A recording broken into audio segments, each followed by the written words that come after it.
Today, I am joined by Paquita Reddish. She is the founder of Blessed Divine Creations and the host of the Boss Chick Testimonies podcast, where she uplifts and empowers through real stories of faith, transformation, and perseverance.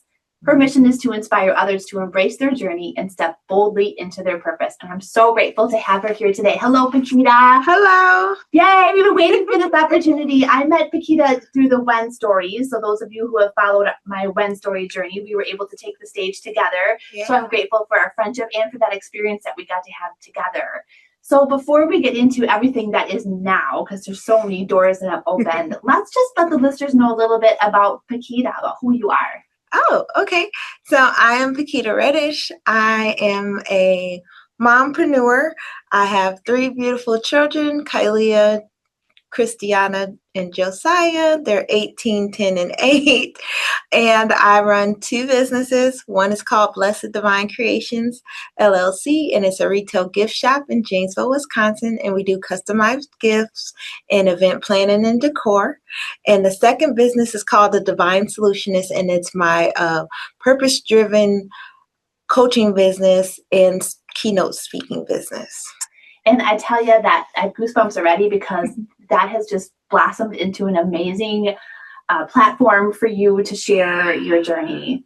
So what was it like for you? We'll start with the When stories for you to kind of, when you had to stop and reflect about your life and where it has taken you. Like, how did that feel for you emotionally? Oh, man.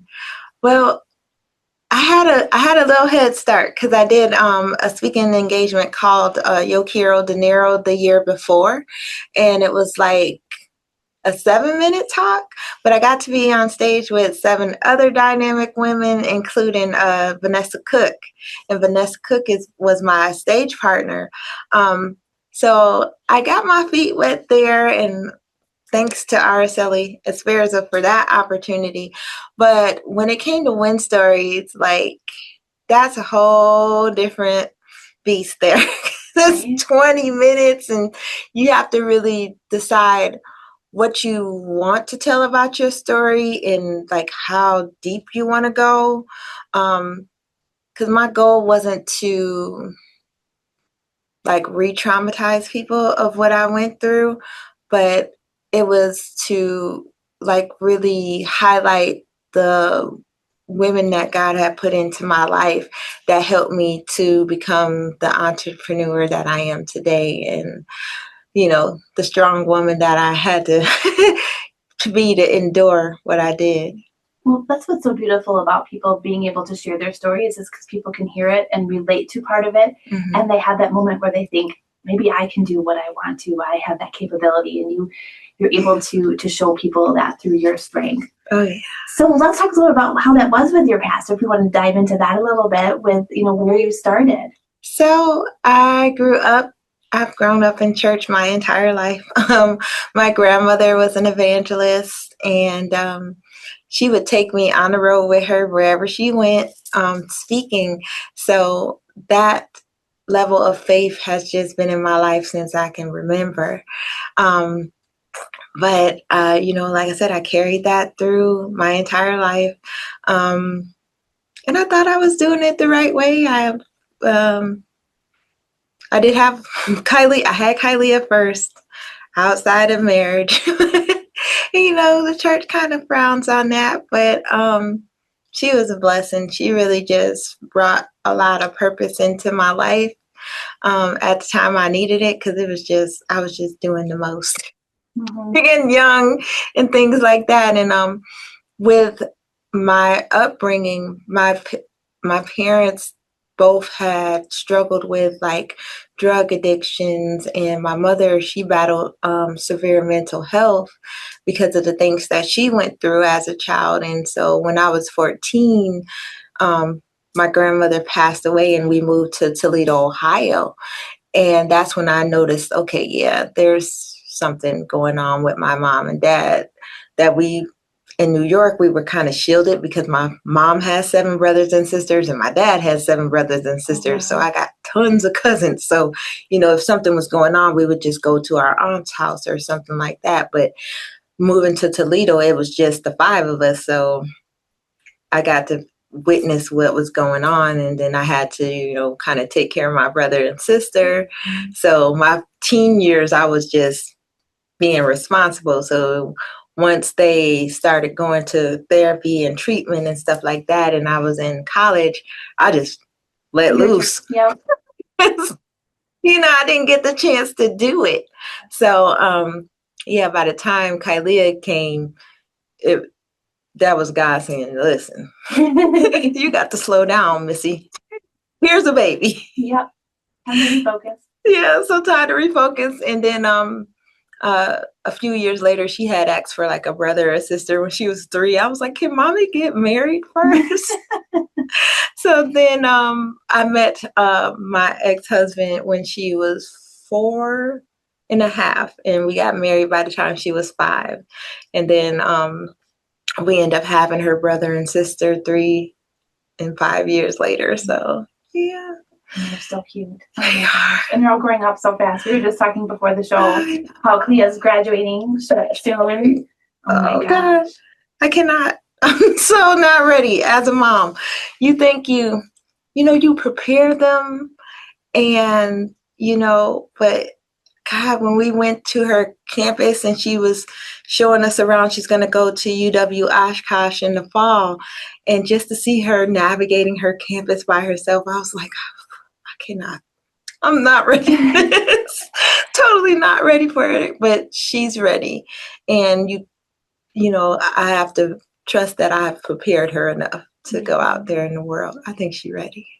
Don't you think it's such a gift that we, as a parent, and we watch our kids grow up and we see them navigate the difficult times and the wonderful times, and it kind of makes you stop and reflect on our own life, right? To realize, have a different appreciation for our parents, and just respect the whole journey that we have on this short life, It is. It's amazing because I'm watching her, grow, and that child is wise beyond her years.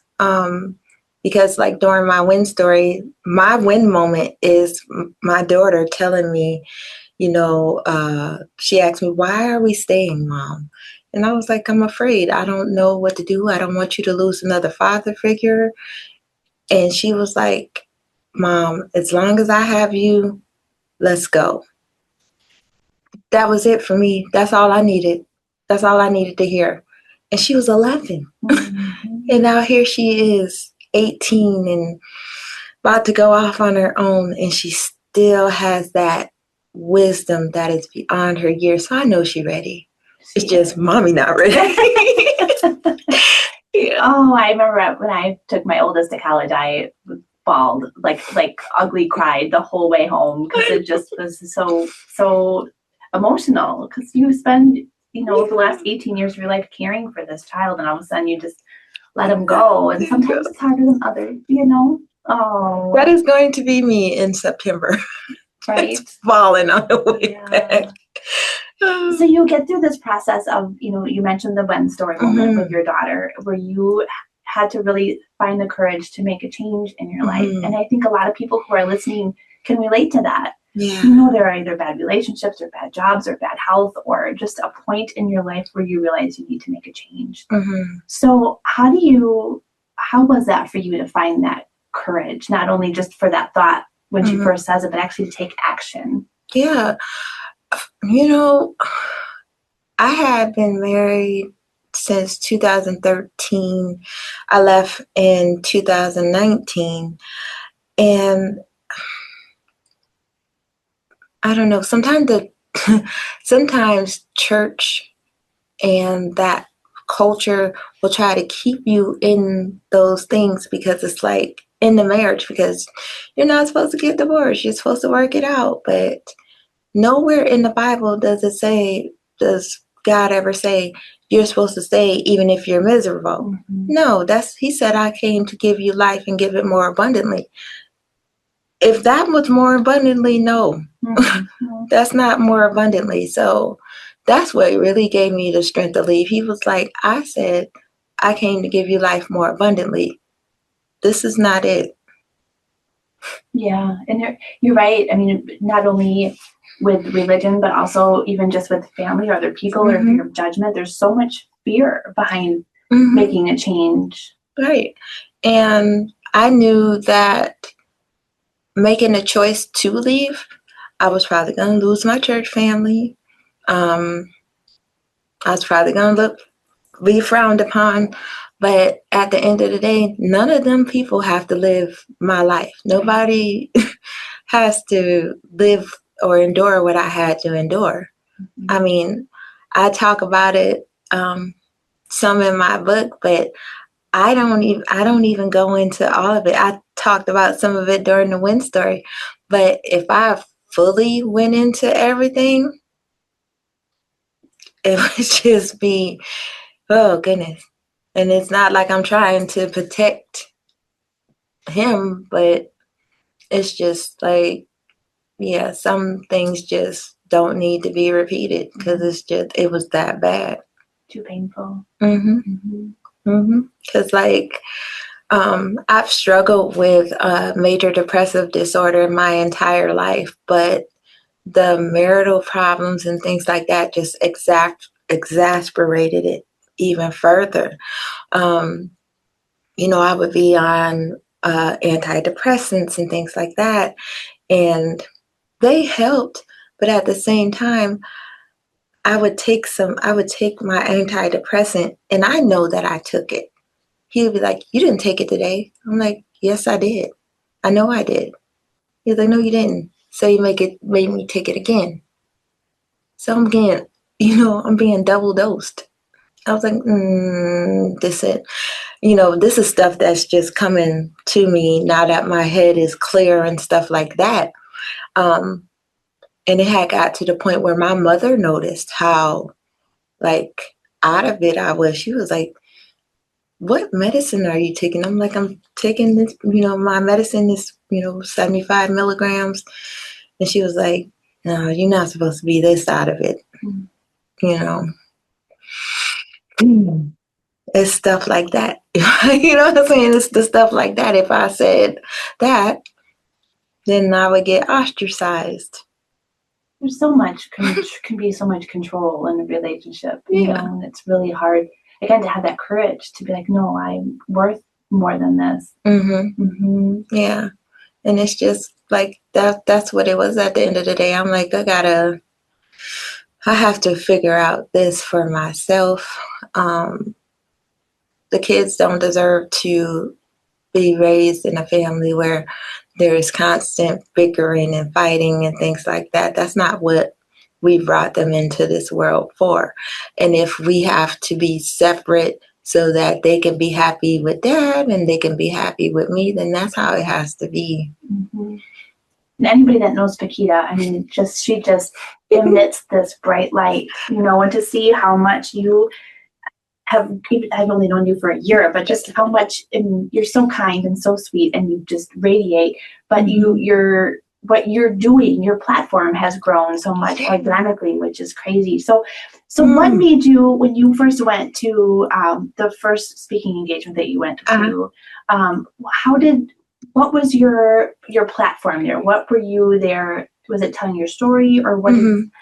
So the Yo Quiero Dinero event, you had 7 minutes to tell your story, and kind of just put it all together.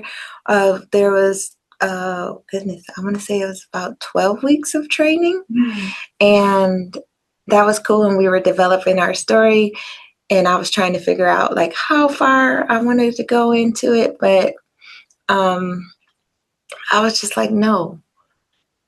You're not going to give them the fluffy version of this. You're going to give them the truth. And my story just was revolved around the time that I got admitted to inpatient. I had some women from the church that I was going to come, and they prayed with me in my room, which they were really, I wasn't supposed to really have visitors then because that's how bad it was. But they was like, no, she needs prayer. And, they came into that room. My mother was there too. And they prayed for me. And in that time, in that prayer, I began to pray for myself. And I was like, Lord, I can't keep going back and forth like this to this hospital. I have, young children. I got a young child. This ain't gonna work.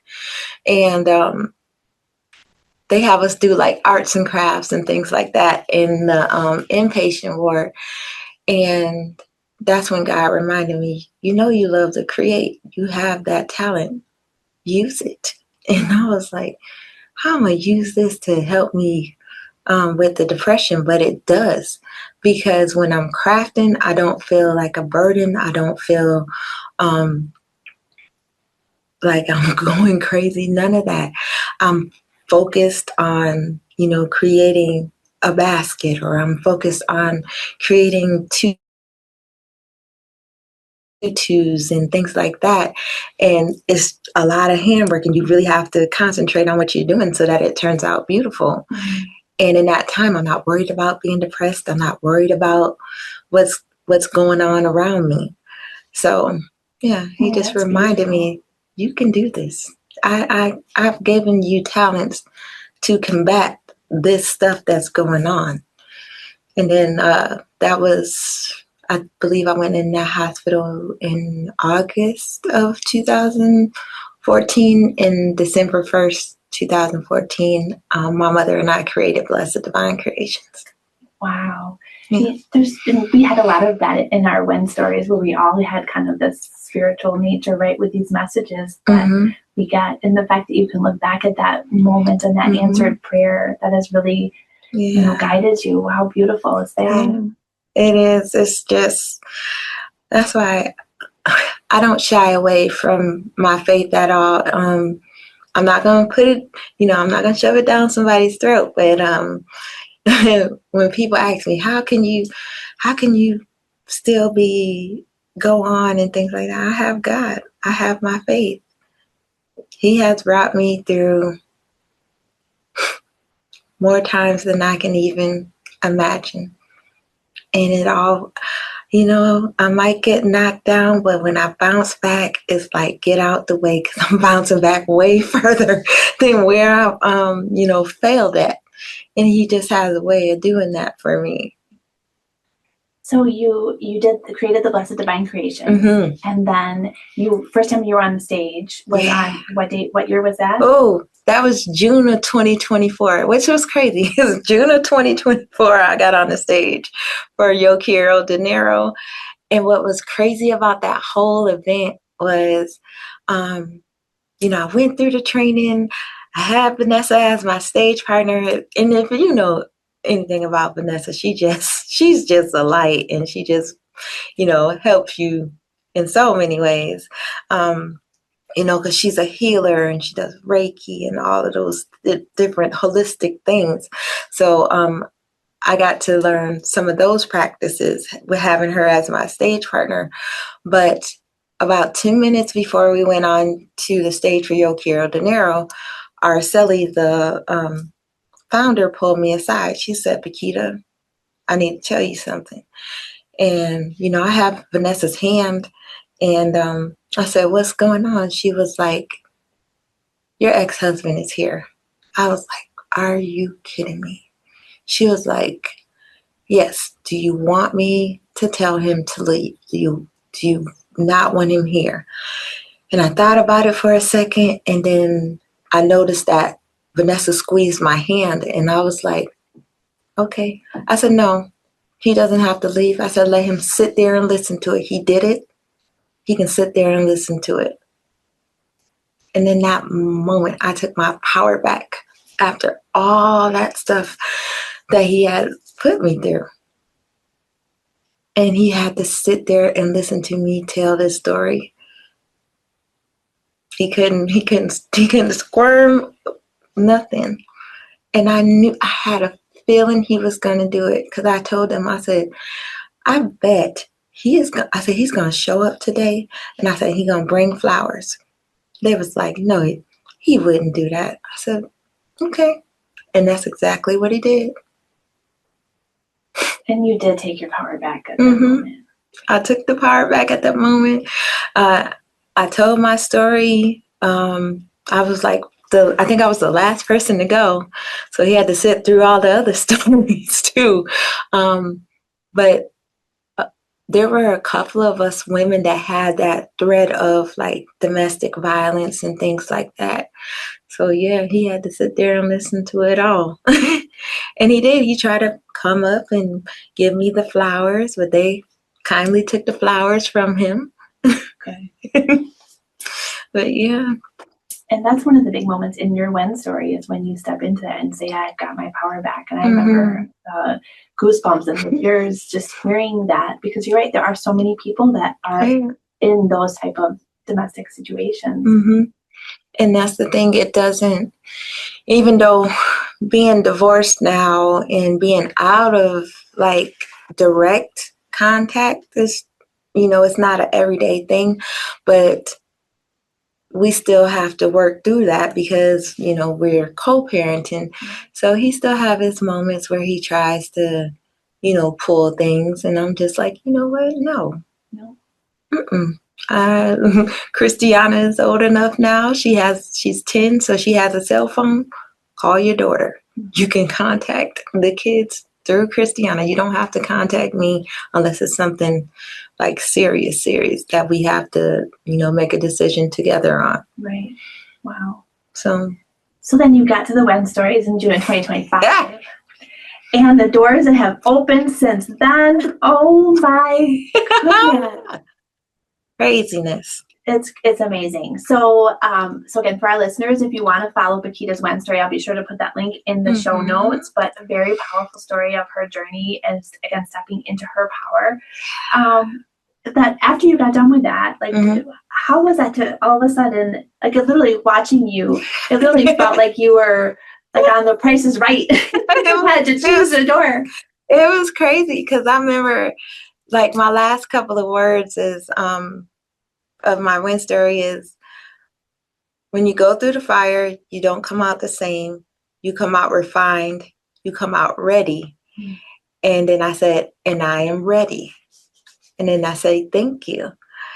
And I walked off the stage, but when I stepped forward and I said, I am ready, it felt like internally a door was like, yep, you sure are. Let's go. And then after the WEN stories, it was like, come speak here, come speak there. Can you be on this panel? Can you do that? I'm like, what? It's beautiful, amazing. Yeah, and it's just like, I love Miss Wendy because she so much supports us. Like, she has that speaker's cut that you can get into on the My Network. I can go in there like today and see what visibility challenges up there, what speaking opportunities are out there. I can apply. She always send us stuff. She always send us extra trainings and things like that. So I feel very prepared to go out there and, find these speaking engagements and do the panels. Like I had the courage to apply for a panel in Milwaukee. I've never spoken in Milwaukee, but I'm doing Black Girl Fest in Milwaukee, Wisconsin on May 23rd. And they asked me to be on their panel for mental health and wellness. And I'm like, yes, this is what I want to do. It's amazing. This is what I want to do. We say often on this podcast that we're best equipped to help the person that we once were. And I think you're a perfect example of that. Yeah. And how much has impacting other people impacted you in your journey? Oh, man. To see with the Divine Solutionist, I'm just kind of starting out. And, but even before that, I've been like coaching, helping friends here and there. I remember when we all had a place in the Uptown Janesville Mall. I had my own storefront. Tanisha had the kiosk for snacks and stuff truck. So we're all in the same area. And I remember Tanisha was saying she would like to do more vending events and things like that. And but she didn't want to just pick any old place because sometimes you can pick a vendor event and it's kind of a dud. But with me vending so long, I was like, I can help. I'll show you which ones to go to. And we started to sign her up for different ones in the area that I knew that were great. But she took it even further. She would do the vendor shows. They fell in love with the food. Then they started hiring her for catering gigs. And this, you know what I'm saying? It's cool to see, I stepped in to help on the vendor side, but she took it even further by, well, I can cater too. And, Right. All these different opportunities came up. And so, Tanisha Loggins, she is, she just did her win story in March. And I was telling her too, I was like, I said, you got a story, you need to tell it. And she did Yo Quiero Dinero. I want to say it was last fall. And then in March, she did the win story. So see the impact that you make. Yeah. What I love about the win stories is that like everybody has a story, right? And it's just, for me, it was to get that personal was really hard. Like I can talk with people all day long, but when you talk about me, no, thank you. But I think it's really important for everybody to know that whatever they've been through in their story and what they're doing can impact other people in a positive way. Yeah, and it's so when we did the win stories together, and then all of our stories just connected spiritually. It was like one after the other. That was really cool. And, I was looking at, when I looked at yours, I'm like, I can't believe that she went from, property management to bodybuilding. I was like, wow, this is cool. This is cool. You had some really cool moments in your Wednesday, and I'm like, yeah. And I was trying to be quiet because we weren't supposed to yell out during the thing because it was being taped. But it was hard to be quiet because there's moments in everybody's story where you're like, yes. Well, that's what I'm talking about. We went through the process of sharing it and discovering it, I should say, at the very beginning. And those, we all had a moment of emotion when we shared it for the first time with each other as a small group, and how close we got because of that. When we're trying to figure out what's it going to be, and then we had to actually read it, our first draft, and how freeing yet emotional that moment was to really say, okay, this is my life, and this is the moment that kind of shaped the trajectory. And how cool it is to be able to share that. I think we cried a lot. We did. I think we cried a lot. Yeah. Because it was just how raw, and then how connected the stories were. You and Miss Kathy, that's, oh my God, I just love. And then, when Courtney was talking about her journey to Kilimanjaro, and I'm like, man. Yeah. And all of that, Miss Tracy with the card deck. And then it was so cool because when we got to Fond du Lac, and I had a time getting to Fond du Lac. That's right. I was like, the enemy was like, no, ma'am, you're not going to say this story to the public. But I was like, okay, that's okay. My car broke down. Yeah. My dad had to come and get me and drive me the rest of the way to Fond du Lac. But it was cool how everybody had gifts and things like that. And when Jasmine did the hypnosis, that helped a lot too. Yeah, just to calm everything down. Because I was messing up so much in rehearsal. I'm like, I forgot a story. I forgot a part. It's overwhelming. I mean, the stage is not an easy place for most people, I think, to be at.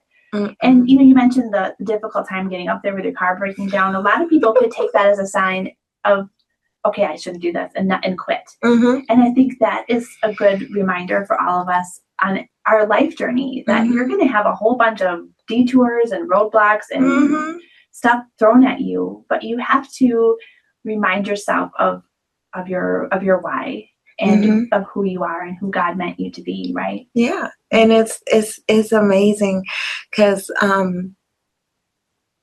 it was meant to be that my dad took me up there because he got to hear all of your stories. He couldn't stay for mine because it was getting kind of late, but he got to go to the museum. He got to hear your stories.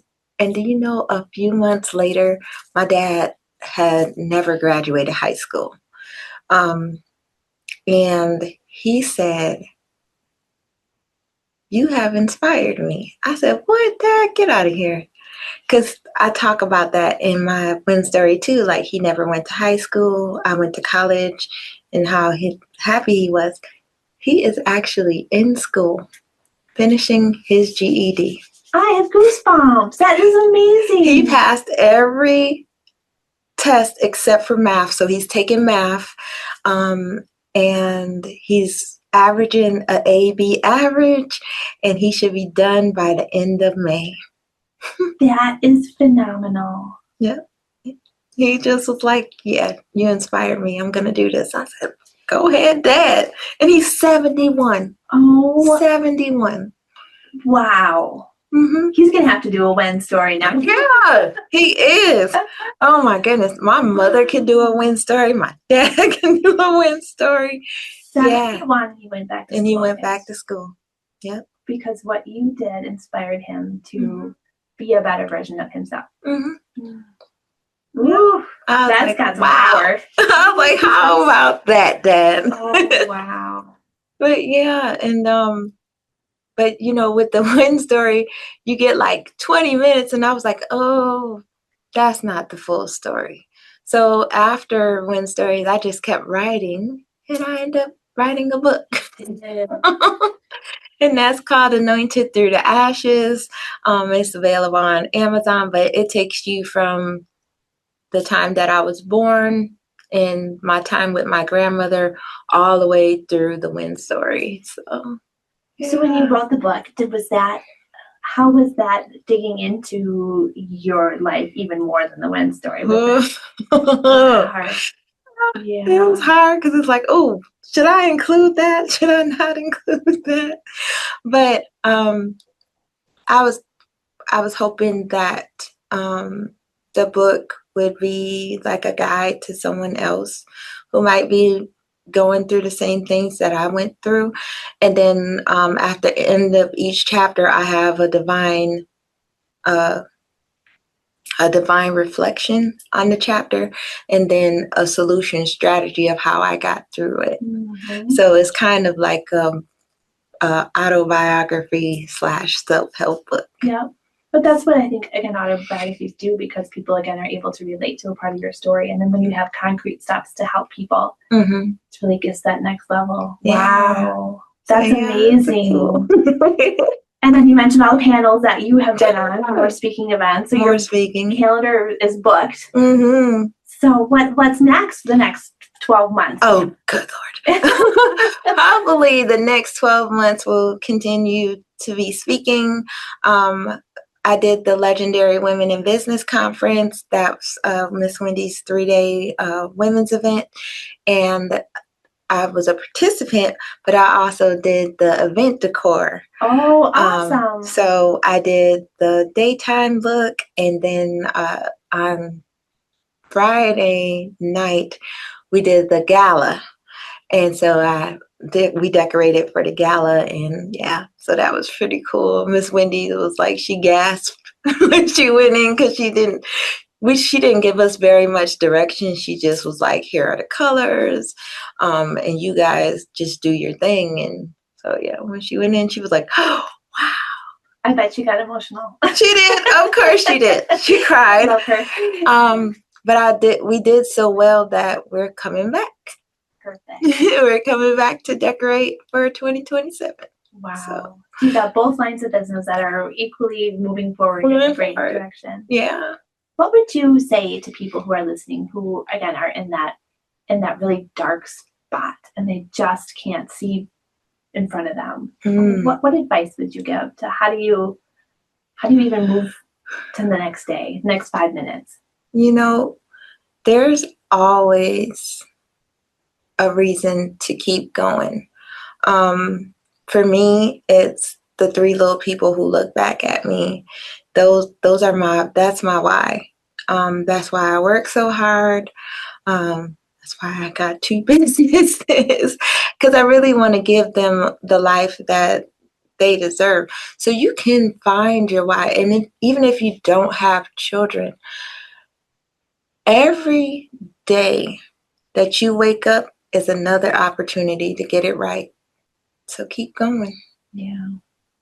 That's all I can say. Keep going. There is light at the end of the tunnel, even if it's dark. It might be the tiniest sliver of light, but you keep your focus on that sliver of light until it's full on sunshine. Mm-hmm.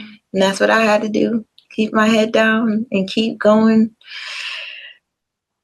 Because there's so much more on the other side of the darkness.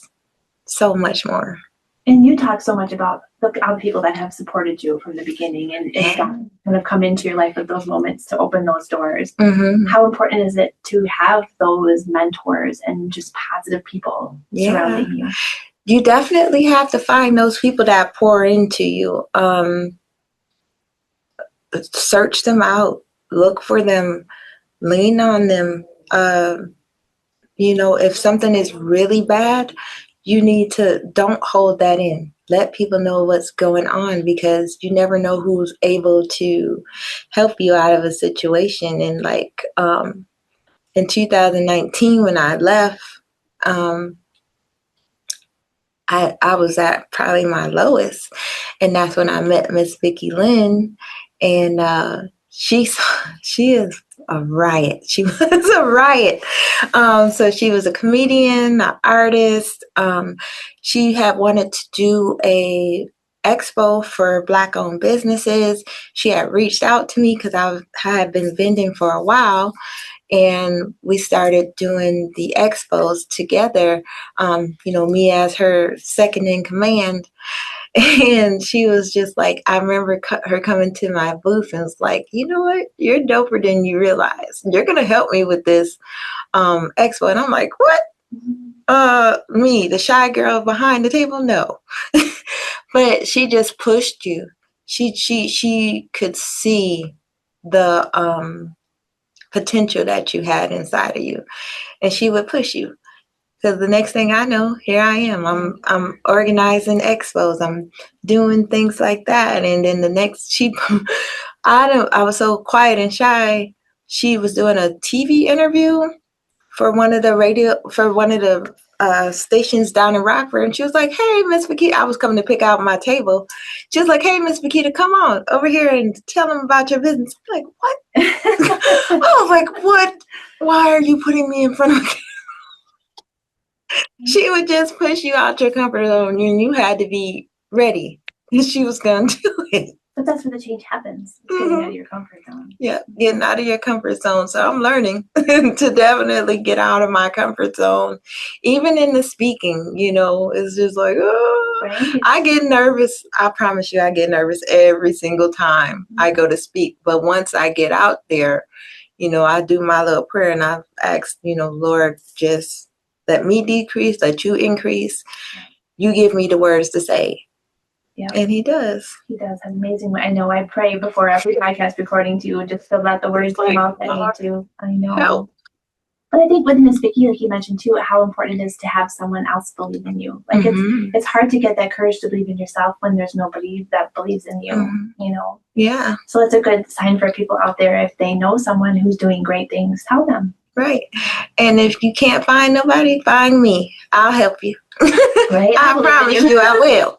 Because they did a yearbook this year for legendary women in business, and it said, one of the pages said, the votes are in, most likely to uplift you, and it was a picture of me. Oh, I think this is great. That's amazing. And you do, again, you just glow. Your smile, you're so kind, and more people in the world need to be like Paquita. I'll try.